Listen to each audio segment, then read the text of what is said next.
Hi, I'm Alicia. I'm an alcoholic. And Renee just brought up my worst fears. People talking about me and not liking me. So thank you. That's the way to start this off. Okay, God, here we go. I do want to thank everybody that's on this committee and that made this deal possible. You guys are just definitely servant spirit and hard workers. And, even up until, last night in the raffle, people weebling and wobbling to get the raffle done, or the sobriety countdown. And you guys have just made this deal possible, and I thank you for having me. So many great speakers this weekend. All of them. I got so much out of what they talked about, and it's so interesting how this disease works, that every one of the stories were different in their own way, but they were all the same. They all dealt with the void and that peace that was inside, and each person had a different story as to what they did to fill it and to change the way they felt and the consequences that came. But we all have that in common, and the book talks about that this disease is no respecter of persons. It doesn't matter where you've been, where you're from, what kind of home, upbringing, whatever. It doesn't matter.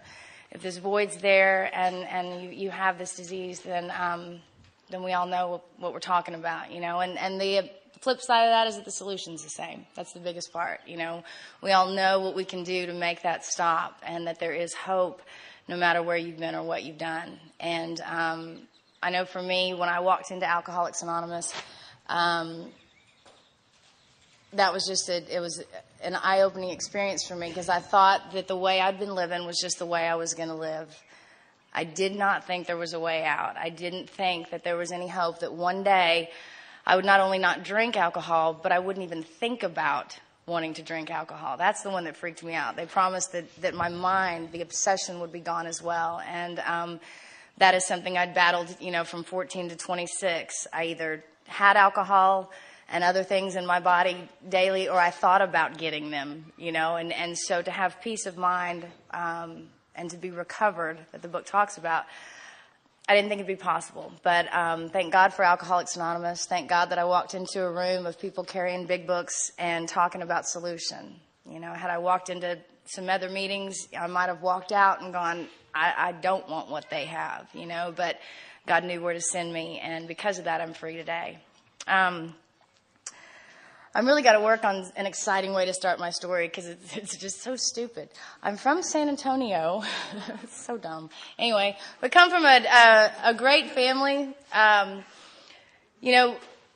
Over and over this book talks about in different ways that there's nothing on the outside that causes this kind of stuff to happen. And that was my experience. There was no abuse in the home. There was no, extreme poverty. We weren't living under a bridge and struggling. And, it was none of that. It was a wonderful home, 4 brothers and sisters. My father at the time was an assistant pastor and very busy in the church. My mother, loving woman, great mother of all of us, took care of each of us as we were the only child. She's just a great woman. So there was no reason that at 14 I should begin to start feeling that stuff that you heard about all weekend.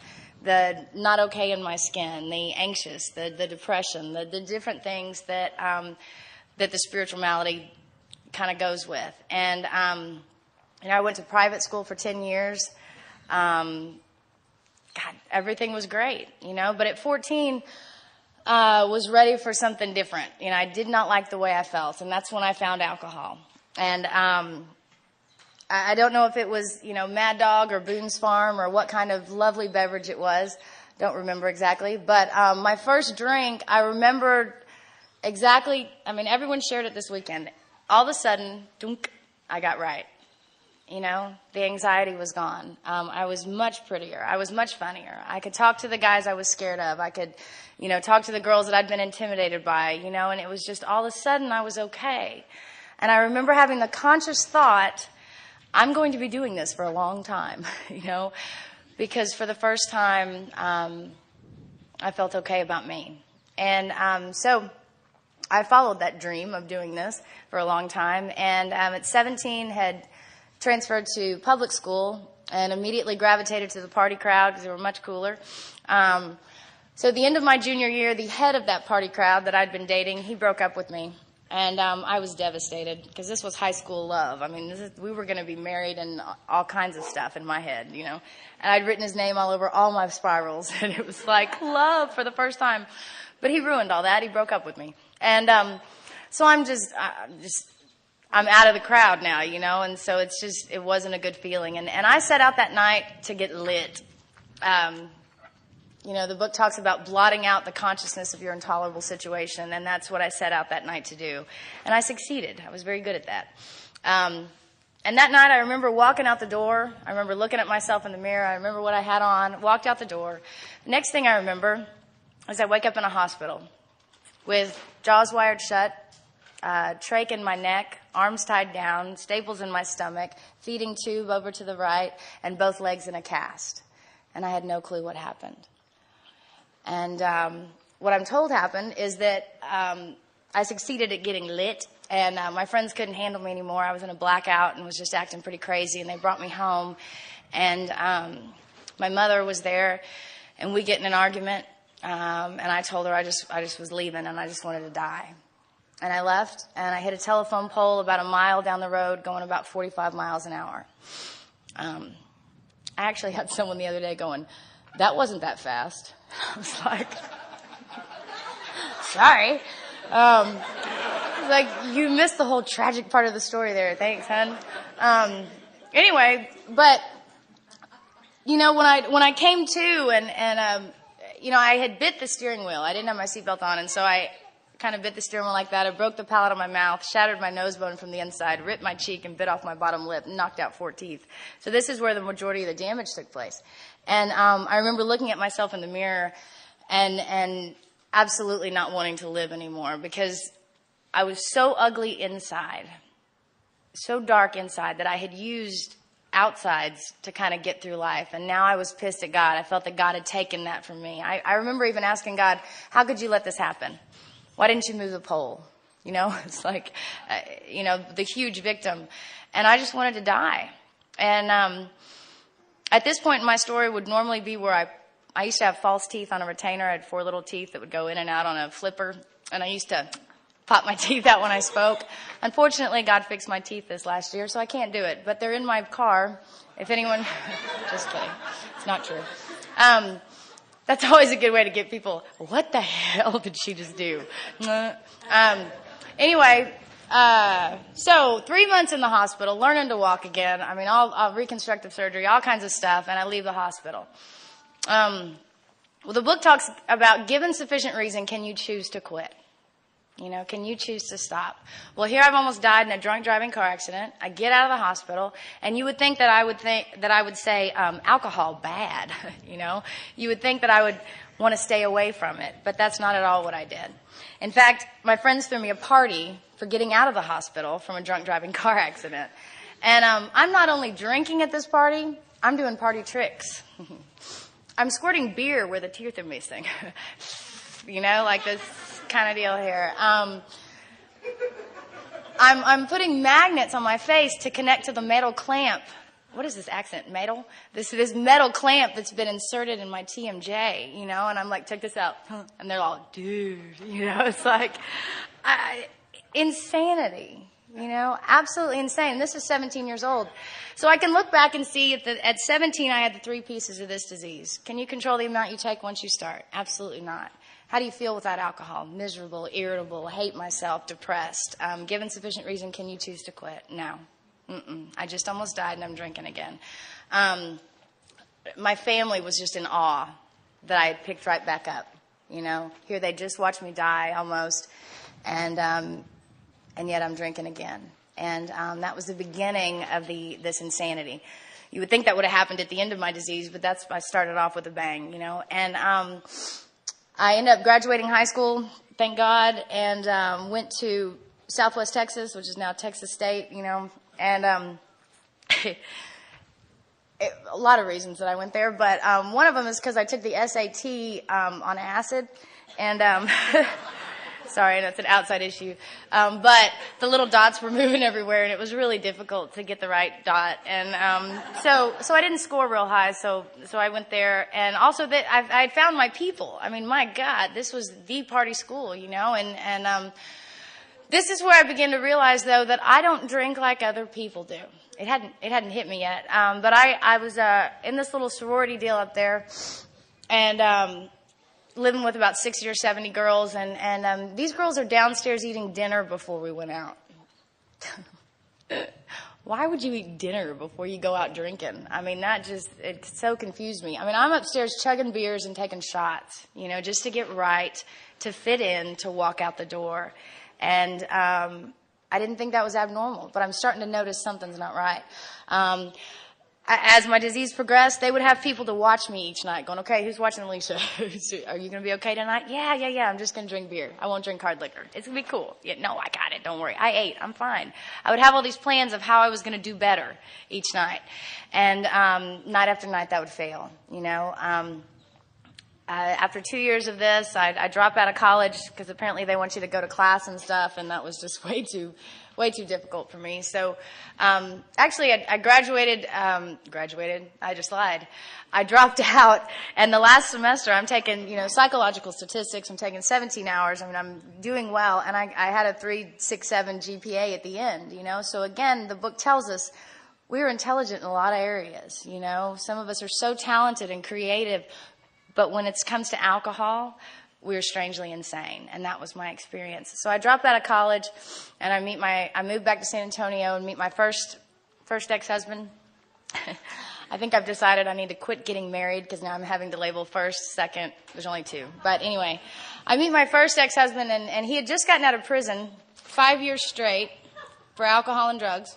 I knew he beat women because I'd been raised around him, and I knew his history and his background. He was my best friend's brother when I was growing up. He had no job, no car, no money. Yeah, and he was all mine,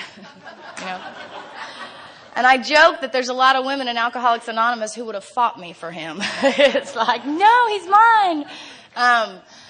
And the book talks about made a decision based on self that placed me in a position to be hurt. And holy cow, did I ever do this. Here's some of my decisions. I didn't want to be alone, so I hooked up.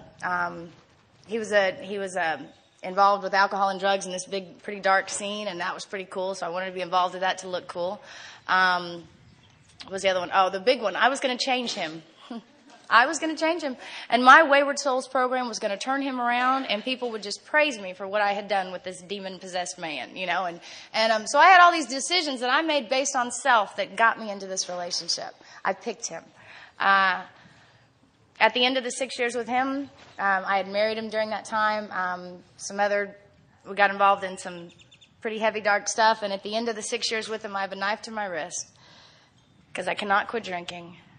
I can't quit doing the drugs, and I can't get away from the monster I'm married to. And I had no hope. I had no idea how I was going to get out of this. Death seemed to be the only way, and I've got a little scar to, remind me of that night.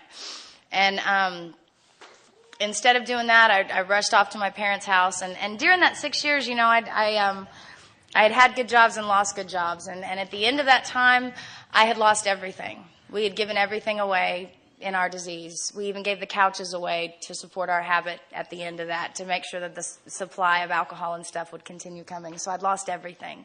And I've been lying to my parents this whole time. I'm a master manipulator. I can run the game and tell whatever story I need to get whatever I want. And I had done that for so long that I'd really burned the bridges with my family. And they did not know what to trust anymore. And so after this attempt here, or this night of desperation, I rush to my mom's and I tell her what's going on. And they take me to treatment. They took me in the middle of the night out to a place in Center Point, Texas. And I get there, and I've got no clothes. They didn't pack me. I mean, I had no makeup, no clothing, no nothing. And so my mother gave me some clothes that were in the Salvation Army bag in the trunk of her car. Some nice stuff. And I get there, and I'm, just a quick visual for you. I'm probably 40 pounds thinner than I am right now. My hair's falling out. I have sunken in, face, circles under my eyes, bruises. I've got my lovely skanky going out clothes on from the night before, and I think I look just great, and I get there and they put me in this room with this rather large, she was detoxing. It was this rather, I don't know if it was me hallucinating or if this is, I'll never know if this is what she really looked like. But she had this big head with this big perm, and it looked this big to me. And I'm in detox with her, and all she could do was hold up her sheet like this and go, and I'm like, what the hell? You know, 3 hours ago I was dancing, I was at the club, I was cool, and now where am I? You know, and I'm just freaking out. And I'm 25 at this time, and she gives me, my roommate, bless her heart, she gave me one of her nightgowns to wear because I didn't have any clothes. And so, remember, I'm, you know, emaciated here, and her nightgown was a little bit larger, and I would hold my arms out, and it would just hit the ground. It was huge, and it was Christmas flannel plaid with eyelet lace here and here. It was turtleneck. It was very nice. And so I put on this gown, and I get on these slippers that my mom had in her trunk. They were skunk slippers. And the skunk ears came up to about my knees. And so I'm on my detox meds. I'm in my gown. I put on my slippers. And I am in such self-delusion that I'm walking down the halls thinking I look hot, you know. And I'm looking for a date, for God's sakes, you know. And I'm walking down the hall going, love me, you know, trying to find a guy, trying to find anything. Because I'm a master at finding things to fill this void, and men is definitely one of the ones that I'll shove in there, you know. And so, unfortunately, I did find someone to love me, and I took a 19-year-old hostage. That's what I call people I get in relationships with, hostages, because I haven't done them very well. Wait, that's the old me. Today I'm much different. But anyway, this 19-year-old kid. We ended up hanging out during treatment, and I spent my whole 30 days wondering where he was, what he was doing, what was going on. You know, I did not even crack this book. The doctor there at that hospital, he would read some stories in the back of the book. We'd read a little bit. He'd fall asleep while he was reading. You know, it was, I mean, it wasn't I did not learn a whole lot about this disease, but I wasn't ready either. You know, if I'm honest, I went to treatment to get away from my first husband. You know, I wasn't ready to get sober just yet. And so I get out of treatment, and I moved to Kerrville because I think San Antonio is the problem. You know, of course, the big city. So if I move to Kerrville, it'll get better. Also, my hostage moved to Kerrville, so I thought it was a wonderful place for me to reestablish. And so I moved to Kerrville, and when I get there, I've got a trash bag full of clothes to my name, literally. I mean, it was a lawn and leaf bag, but it was a trash bag. That's it. I had lost everything else. And move into this house with these ladies. They rented a room to me. And when I was in treatment, I was the model patient. You know, was voted most likely to stay sober. You know, played the game so well. I played it so well that they hired me there a month out of treatment. They, they needed someone to do the doctor's medical billing, and that's what I had done in San Antonio. And so they thought I was going to be sober, so they hired me. So now here I am in a new town. Trash bag full of clothes, working at a treatment center. Now, I'm not working any steps. I don't have a sponsor. I'm not going to meetings. Not true. I'm going to the men's halfway house meetings. They were very spiritual meetings. They were very good. And they only had men. But those are I'm not doing anything to treat this void in here, you know. I'm dry. And I understand what that term means because I'm not connected to God, and I'm not drinking and drugging. I'm crawling out of my skin. And this is the first time I really got to see that alcohol and drugs was not the problem because I don't have any. And I'm miserable. Absolutely miserable. And I remember looking in the mirror. I think I had about 60 days dry at this time. Looking in the mirror going, okay, girl, we can drink. Just don't do drugs. That was the problem. Come on, you can do it. And guys, I've got scars on my face from what alcohol did at 17. And that didn't even cross my mind. You know, the book says cunning, baffling, powerful. Absolutely. The insanity of this obsession. The insidious insanity of that first drink, you know. I love how the book talks about what goes on, because everyone thinks, well, once I put it in my body, I am screwed. It's like, no. Let's talk about before you put it in your body, the insanity that's going on up here. That is where the problem is. And so the insanity that happened with me, I understand now that I had no choice at that time. I had no connection, no God, no nothing. I didn't have the power to choose what I was going to do or not. But I drank that night and did drugs. Go figure. And I thought that I was going to be able to hide this. Here I am. Remember, I'm working at a treatment center now, drinking and doing drugs. I was also the secretary for the psychiatrist there, so I would have to go get the patients out of their groups to come meet with the doctor. And I'd been up most of the night. I'm probably reeking of alcohol, not really taking care of myself very well, but putting on the makeup and walking in and, thinking I'm doing okay. And I remember the patients asking me, I know you just got out of treatment here. How do you do it? How do you stay sober? And I'm just, it's easy. It's great. It's just, I love it, and I'm just shaking because I'm ready for another drink, and I am just miserable. The craziness is I kept this double life up for a year. I mean, I don't know. Kerrville is not the place. I mean, it's a recovery or a retirement community. There's only two things to do there. You either recover or retire. And it's not the place to relapse and party because everyone's in recovery. And so I would go to San Antonio, and I just had this whole other life there and would come back and act like little Miss AA girl, and I really thought people were buying it. I found out later they kind of had an idea. But my first husband goes back to prison at that time, and we didn't have anything to split, so it was an easy divorce. And so then I meet my second ex-husband. This is pathetic. Okay, second ex-husband. He's living at that men's halfway house. So see, it paid off to go to those meetings. He was living there. He was an alcoholic. I'm an alcoholic. He was in relapse. I was in relapse. So it was love again. It was another healthy start. And I began drinking and doing stuff with him. And I absolutely understand about the progression of this disease. I could definitely see it in my life. But once I got with him, it was like it was taken to a whole nother level. And that was about 6 months of doing that. And I got all the material stuff back. I had an apartment, a car, the clothes. I had the clothes, but the family. I got the material stuff back. But at the end of this 6 months with him, I am so dead inside. The darkness is so thick. Alcohol has become the constant in my life, and I can't stop. No matter how much I promise myself I'm not going to stop at the store and get a 12-pack on the way home before I go, I'm pulling in. I mean, I can't not do it. And I don't understand. And at the end of a 3-day binge, he and I are holding each other, just crying, going, this has got to stop. This has got to stop. And I remember looking up at the ceiling, laying on that bed, just going, God, if you're even there, I need your help. And I don't know what was different about that cry out to God than the other millions I'd done before. I don't know why it was different.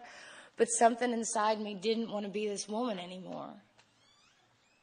And it had never been so strong. By the grace of God, I was able to walk into a meeting of Alcoholics Anonymous that next night. And that was January the 11th, 1999. I had no idea what was about to happen to me. I had no idea.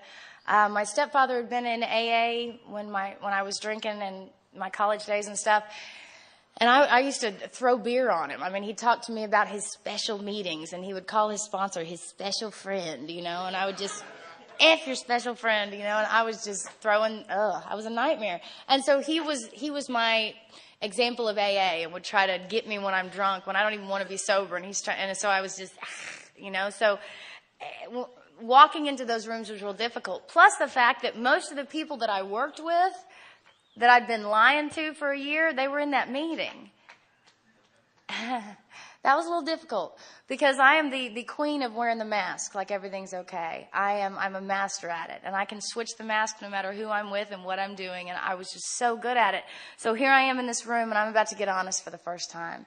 And I remember when they got done and they get to give out chips, and they give the little speech on the desire chip, and I'm in my head I'm going, don't get up. Don't get up, don't get up, don't get up. Oh, God, I'm up. It was like, God, shit. I have no idea. I know it was God today, But that was a turning point for me because that meant the gig's up. Game's over. Game is over. And I had a woman that walked up to me and said, you need a sponsor. Gave me her card. I had heard her speak in the meeting, and she was talking about how her life had changed. She's talking about this experience she'd had from working these steps, and And I had listened to her and did not think it would be possible. And then God sent her to me to be my sponsor. I think God knew that I was so stubborn that I probably wouldn't get one, or I would shop around and be like, she's not cute enough. I don't like this. I don't like that. So he knew he needed to send me one. And and that began my journey with her. And she sat me down and started at the title page of this book and walked me through it. Literally read it to me, because I'm not the best reader in the world or trying to comprehend. I'll read a paragraph and go, huh? And reread it again. And no one else is shaking their head. Thanks. Okay, thanks, Tom. Appreciate it. So I had this woman that took the time to sit down and read. She didn't know me from Adam. She didn't know anything about me. I'm a total stranger to her, and yet she's ready to sit down with me and take the time to do this. And I heard Paul and some other people talk about it. It blowed me away. Sheesh. It blew me away that this person wanted nothing from me. She didn't want anything but to sit down and help me. And now that I've been through this work, I understand why. I understand that she was doing that so that she could stay sober. I understand that it was the highlight of her life at that time, because it became mine shortly thereafter. She explained in the 3 pieces of this disease to me, understanding that I was not a bad person. Because see, the book talks about if moral conviction and a better philosophy of life was enough to keep us sober, I think a lot of us would have been sober a long time ago. Because I had strong moral conviction. I'd been raised in this Christian home. I'd been taught what kind of little girl I was supposed to be. Who made you? God made me. What else did God make? God made all things. What? That. Quote the scripture. Blah, blah, blah. I knew, and yet I couldn't be her. I wanted desperately to be Daddy's little girl. And yet I'm out there doing things that I would die if he ever knew. I had no idea how I'd become the woman I'd become at 26. And I remember at the end of my disease looking at myself, standing there just shaking, going, how did you become this? What is wrong with you? This is not how you were raised. I could not understand what was wrong. So when she explained to me that it wasn't about just making good choices and being a good girl and following, it wasn't about that. I didn't have the power to make that kind of choice. The choice I did have was to seek spiritual help. That's the choice I had, that I needed a defense in my life or I was going to do it again. And the desperation to do anything to not be this woman anymore was so strong. And I was ready for the change. And so really understanding step 1, that I was either going to die this alcoholic death or I was going to live on a spiritual basis, that there were no option C's. It was like A, B, that's it. And I'd been looking for option C my whole life. Okay, let's try this. This will work. No, this is it. The book talks about getting beat into a state of reasonableness. And what that looked like for me at that time was, all right, surrender. I will do anything you ask me to do. Anything. I just don't want to be me anymore. I don't know how to get out of this cycle. I don't know how to stop this insanity. I can't shut the voices up in my head. I have to have alcohol just to feel okay. I'll do anything. And I stepped out on faith that what she was telling me was true and that it was going to happen. Because what other options did I have? I had exhausted the rest of them. So it was either going to be I'm going to go towards this light or I'm going to end up over in the darkness. The God stuff I thought was going to be fairly simple because it's like, yeah, I've been around God my whole life. Check, God step 2. But I had to go a lot deeper in that because I had so many prejudice from religion and some things that had happened around the church and in our family around God or in the name of God, and some really hypocritical people that had come in and out of our lives, that I had some pretty strong prejudice that needed to be cracked. And throughout my sobriety, they've continued to get cracked. But at the beginning, I really had to understand that this God was about love, and that's what he wanted for me, was to restore me to sanity. He wanted to help me. He wanted to be there for me, because the God of my childhood was pretty punishing and pretty judgmental and had some pretty high standards, and I couldn't live up to him. So it was like, screw it. I won't even seek him. So I had to really try to shift my thinking around this God stuff in order for this to work. And again, like I said, I've had current shifting taking place. It doesn't just happen overnight. The further along I got in this work, the more I understood that these steps were about finding out about me. finding out the truth about me. This fourth and fifth step business that I was so scared of, this was the first time I was going to let another person into my life and let them know the truth about me. Because I'd been hiding for so long that I had no idea how freeing it was going to be to get honest with someone, And when I left there, God, I remember, I won't share that. Never mind. Okay. Let's go on.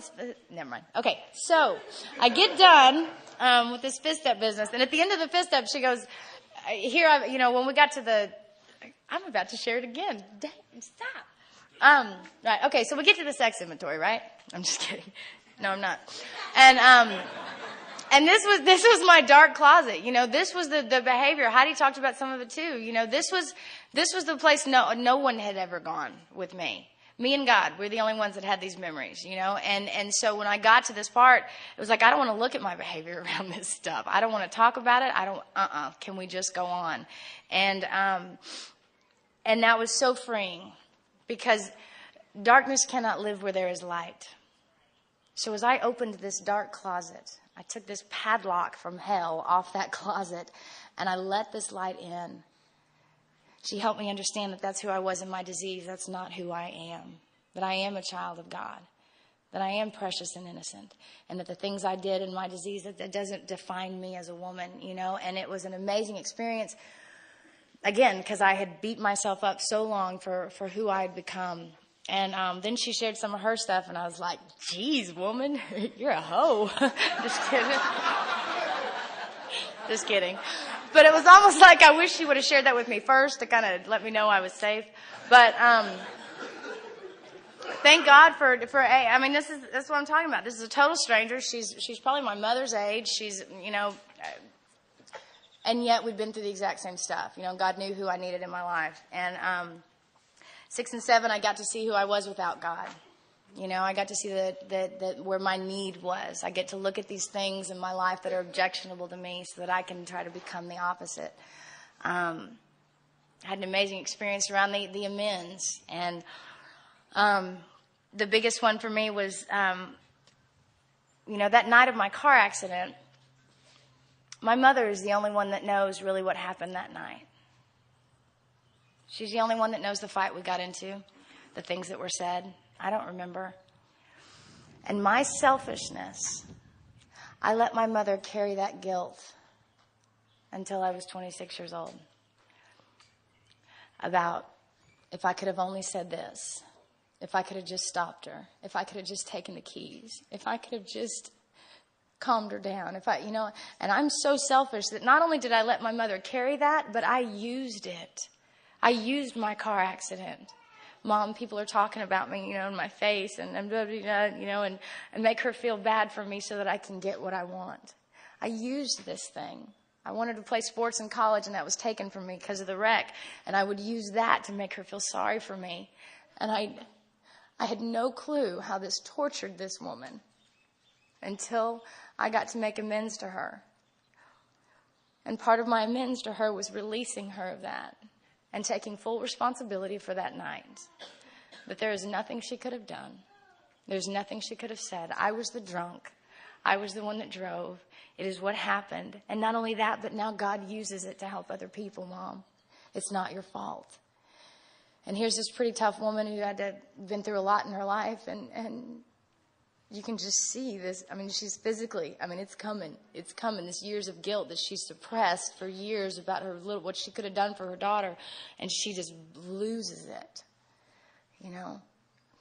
That began some healing for her it was just amazing, how God works. And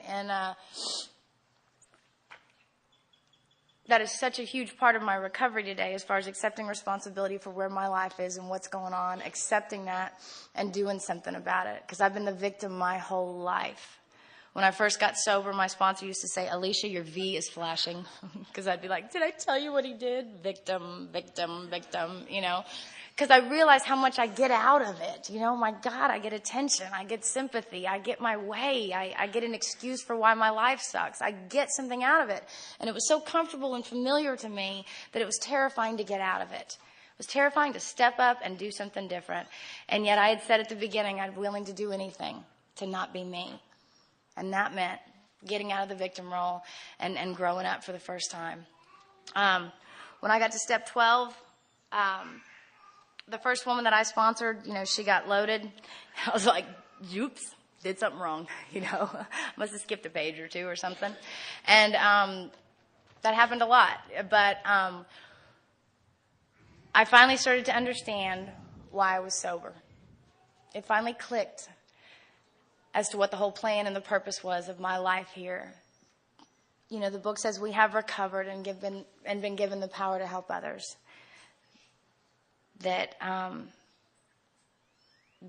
what I'm about today. That's what I'm supposed to be doing today, is to carry this message to the next girl that walks in. And the first time I saw a young lady my age come into the meeting and she had her eyes down to the ground, she couldn't look up. She was terrified, sitting back in the corner with her arms crossed. I knew exactly why. I knew why, because that was me.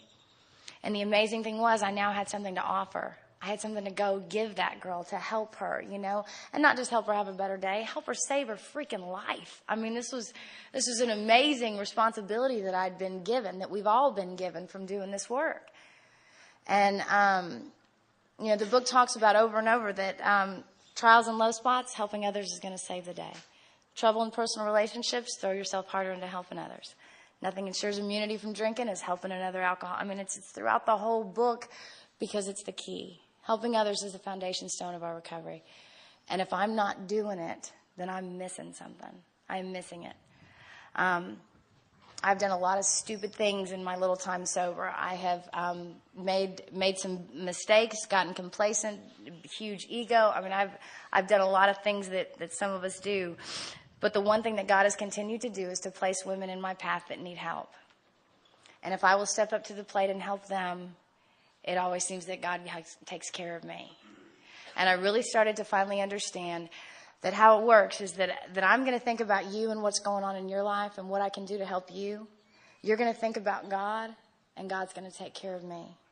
I'll think about you, you think about God, and God's going to take care of me. And over in my sobriety, that has saved my life. It has saved the day. Back up real quick. I ended up, alcoholic number 2. Hey, that's in the book somewhere.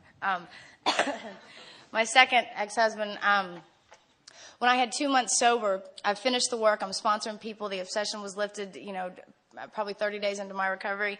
And Shane, he relapsed. And here I was thinking that we were going to be sober together forever. Here's my great plans again. We were going to sponsor couples. We were going to go to couples conventions. I had a plan for us, and he screwed that up. These guys just do not do what they're supposed to do. And I got to see at that moment just how much I'd still been using him to fill this void, and how much he was my higher power. Because I came home and he was just gone, and it was just missing. And I fell on the ground that night crying so hard, just crying out of exhaustion, because I knew if I walked out that door, I was going to get loaded, because that's what Alicia does. She doesn't feel pain. She doesn't get, She drinks and blots out. And I wanted to be sober more than anything in the world. Thank God I'd done this work. Thank God the obsession was lifted, but it was still just the first time I'd really felt pain and did not want to medicate it. And all I could do was fall on the ground. I got on my knees. All I could say was help. Crawled into bed and cried myself to sleep. And I woke up the next morning and I was sober. It was like, oh my God, this stuff really works. It was like I didn't believe it. But that was the first time that God walked me through a tough time in sobriety. That was the first time that God put his hand down and was like, I've got you. That was the first, and that was absolutely not the last. Because you hear it said all the time, you don't get sober and just all of a sudden there's sunbeams and butterflies everywhere. It doesn't happen. I've gone through some stuff in sobriety that just, God, even in my disease, breaking a fingernail, I would drink. It was like sun came up, drink. It was like someone said the other day that in their disease, breathing was a trigger. It was like, I think I need a drink. It's like, so to have these situations come up in my sobriety and have this power in my life today to deal with this stuff and a design for living that really works so that drinking isn't even an option. That I'm going to work these steps. I'm going to help other people. God's going to take care of me, and I will learn and grow from the experience. And over and over and over again, that has happened. I unfortunately my sponsor at the time, when I had 2 months sober, said, Alicia, leave him alone. Let him go. Get out of the way. Let God have him. And I said, no. And so proceeded to place myself in some positions to be hurt. And unfortunately, he absolutely struggles with staying sober. And don't know exactly what the missing piece is. He's been around the fellowship since he was 18. He's 34 now. When I had about a year and a half sober, we got pregnant. And I'd always wanted to be a mother. And I thought that because of my disease and because of my past and stuff like that, that it wasn't going to happen. So I find out I'm pregnant. And it was a joy and a terrifying moment at the same time, because he was in treatment at the time.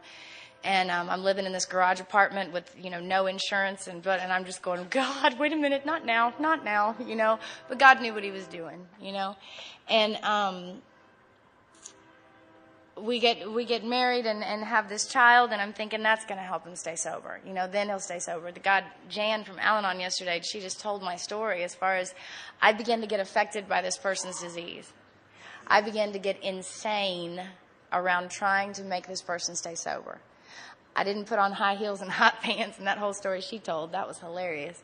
But, okay, I thought it was funny. But, I didn't do all that, but man, I was in a controlling, insane woman.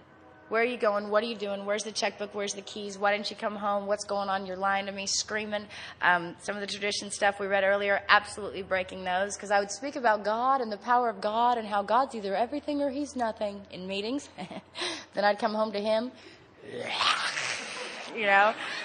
The green stuff would start to fly. My head would spin. I hate you, and totally gripped with fear, insane, agnostic as the day is long. I was insane.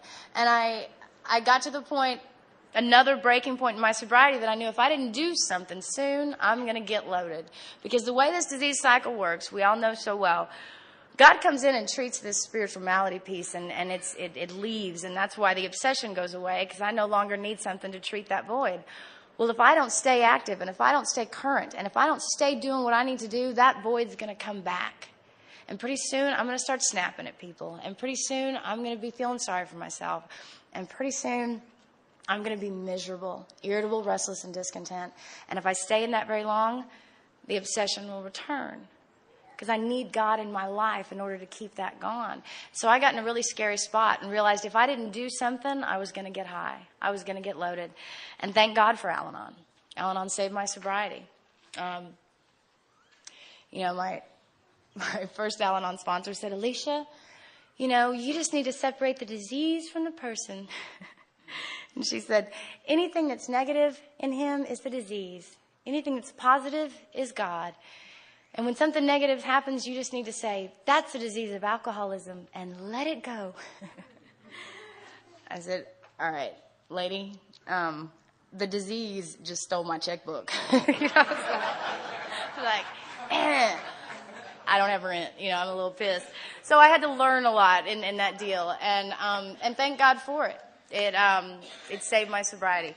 And 2 years ago, I had to make the decision that it was time to go, that it was time to divorce. A precious little boy, a home that we just bought, had this little happy family delusion dream in my head that I'd been trying to force happen. And finally, all of a sudden, it was like, it's time to go. And this is when absolutely trusting God came into my life and on a level I've never experienced, because I can't make it financially on my own. I can't pay the mortgage on my own. I can't. All this other stuff that these I can't. And God's going, I'm here. Wait a minute. I got you. So I went through a divorce the last 2 years, and guess what? He wasn't lying, Never once have Ethan and I ever had to struggle for anything. Our needs have been met. The food's been on the table. Roof's been over the head. And he continues to take care of me. And this book talks about over and over some of these conditional promises. This God could and would if he were sought. There's an if in there, because God can and will if I seek him. When we drew near to him, he disclosed himself to us. I have to draw near, He has come to all who have honestly sought him. I've got to take some action to seek this power in order to get what he's got for me. And that has been just the reoccurring thing in my sobriety. If I will keep stepping up and doing what I'm supposed to do and following his directions to the best of my ability, he's going to continue to take care of me. And not just remove the obsession to drink and do drugs. That's a given. That one happens. But now the promises begin to come true and the blessings in my life begin to come true. I can't explain how it happens. I don't understand. It all sounds kind of hokey and weird. And sometimes when I explain to my sponsees, about some of this, they're like, okay, wait a minute. So you're saying I'm going to do this work, right? And there's what? And God is, oh God, and it's like, I know it sounds crazy. Trust, I don't know what to tell you. It happened for me. It can happen for any of us. When I got in these rooms, I was a selfish, dishonest, self-seeking, victim, manipulating, controlling, insane tornado woman. And as I began to have this spiritual experience, I began to react to life differently. I all of a sudden become... To be honest, I'm just kidding. I think about other people for the first time in my life. I tell the truth for the first time in my life, which that one doesn't even... I don't know how I tell the truth today. Because in my disease, it was ingrained in me to lie. It was a survival technique. It was a manipulation tactic. I got my way. It's just what I did. The end of my disease, I used to tell people my name was Kelly. I couldn't even tell you my name anymore. I lied about everything. Did you go to McDonald's? Yeah. No, I went to Burger King. Why'd you just... I just lied constantly. My name even means truthful one. It's been a nightmare. And so in order to have this experience happen, they said I was going to have to be honest at any cost. And I was like, you guys you don't understand. I can't. I don't know how. And so as God began to come into my life, that began to show up, that I would be honest, no matter if the consequence would come, no matter what would happen, no matter if you think I was stupid, that I would be willing to try to change. I don't play the victim role as much anymore, and all of these are, I'm the poster child for progress, not perfection. I tell you what, I joke sometimes where I work because I get to talk to people about recovery, and I joke that they must wonder sometimes if I'm even really sober because I'm so honest with them about how human I am and that I screw up and that I throw the tantrum that the book talks about and I play the victim roles, But the difference in me today is that I'm aware of this. I can recognize it. I know that it always has something to do with me and God. If I'm throwing tantrums, feeling sorry for myself, playing the victim role, something's not clicking with me and God. What am I doing or not doing with me and God? And I know that today. So I've got directions on what to do to get out of it, make amends where I need to, and go on down the road. And it works every time.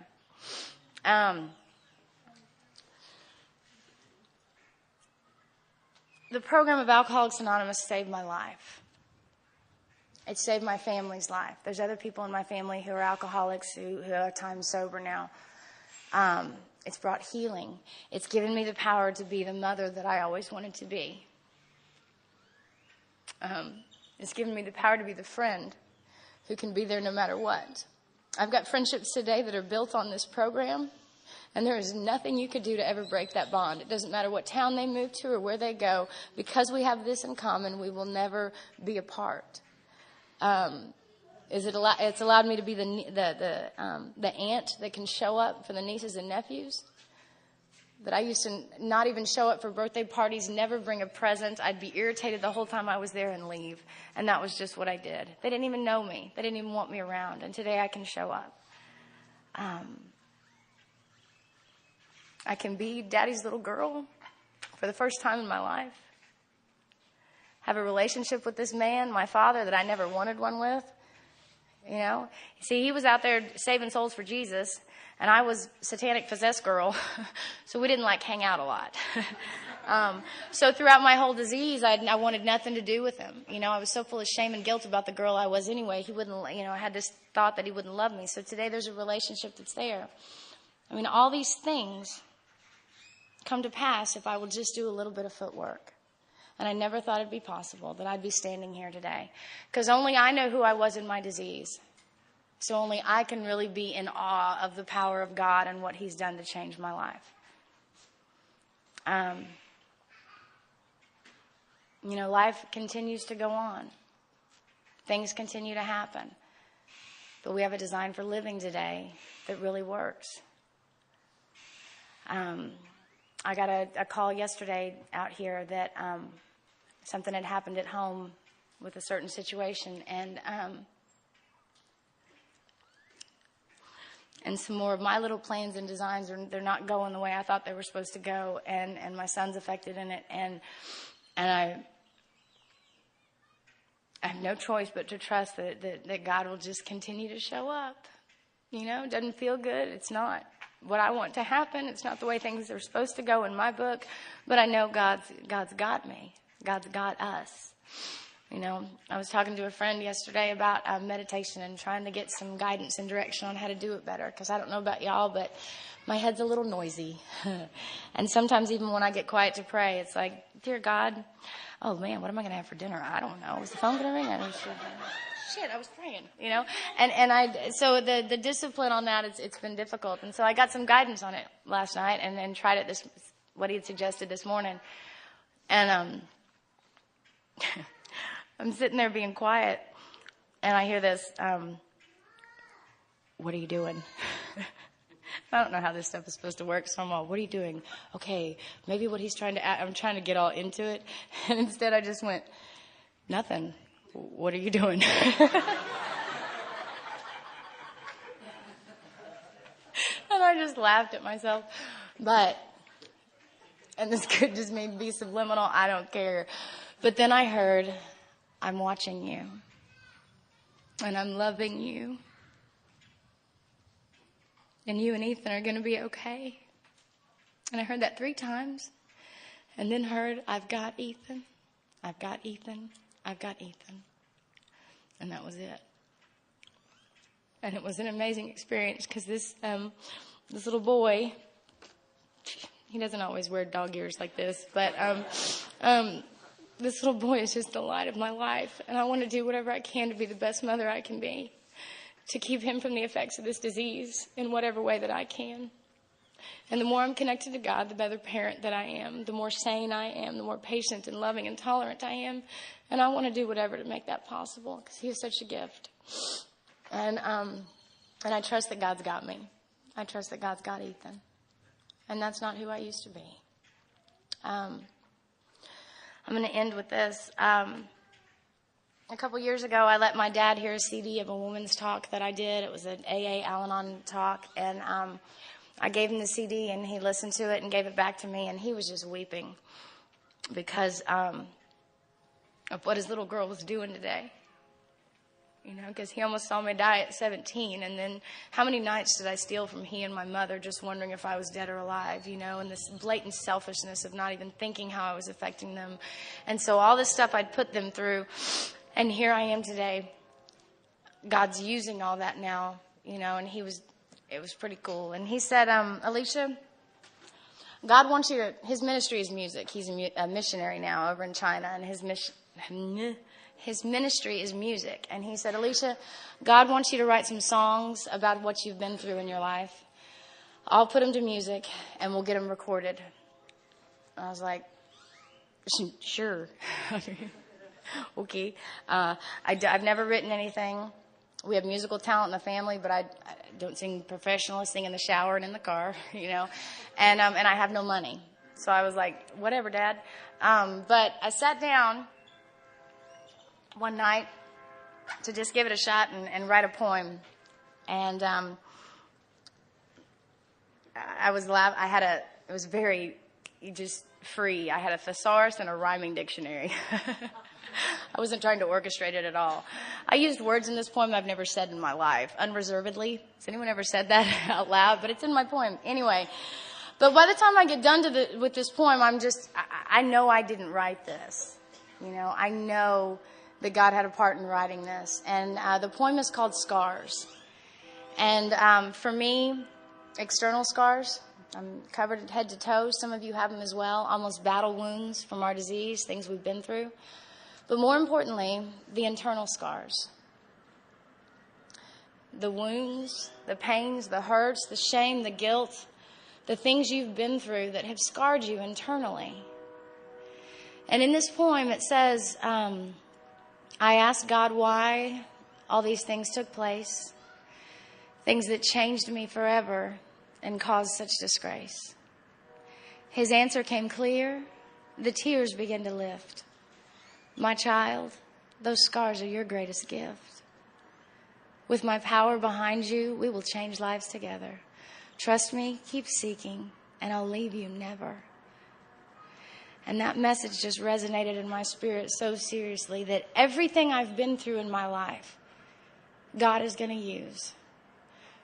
Everything each one of us has been through, from that first drink to the breath we're drawing right now, there's a purpose and a plan behind it, that God wants to use it to help other people.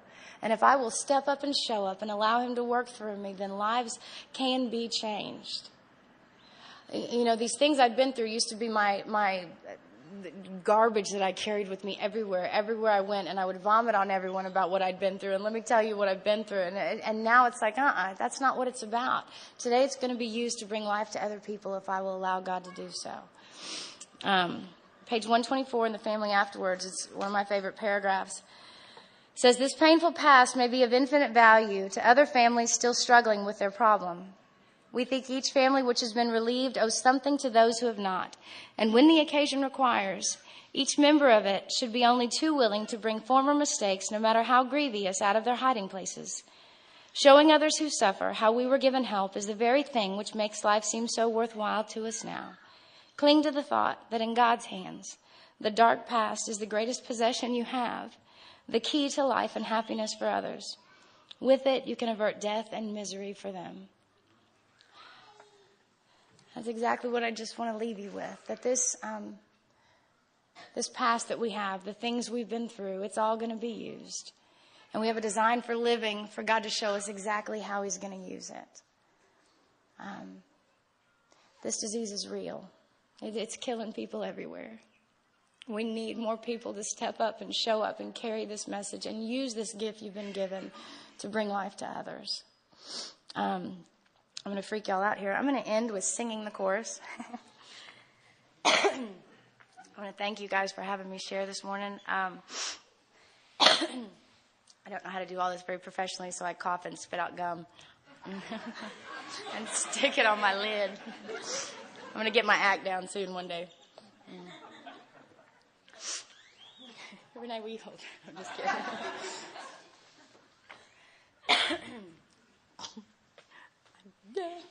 Okay.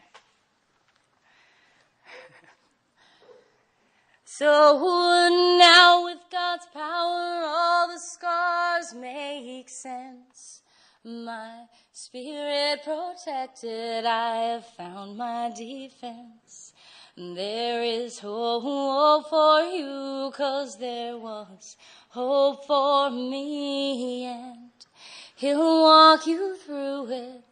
Believe that you're set free from the battle deep inside, and it's more than you can bear, and you're crying out for comfort, finding nothing there.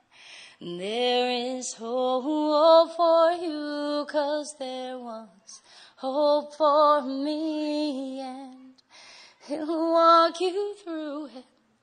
Believe, oh, you can be free.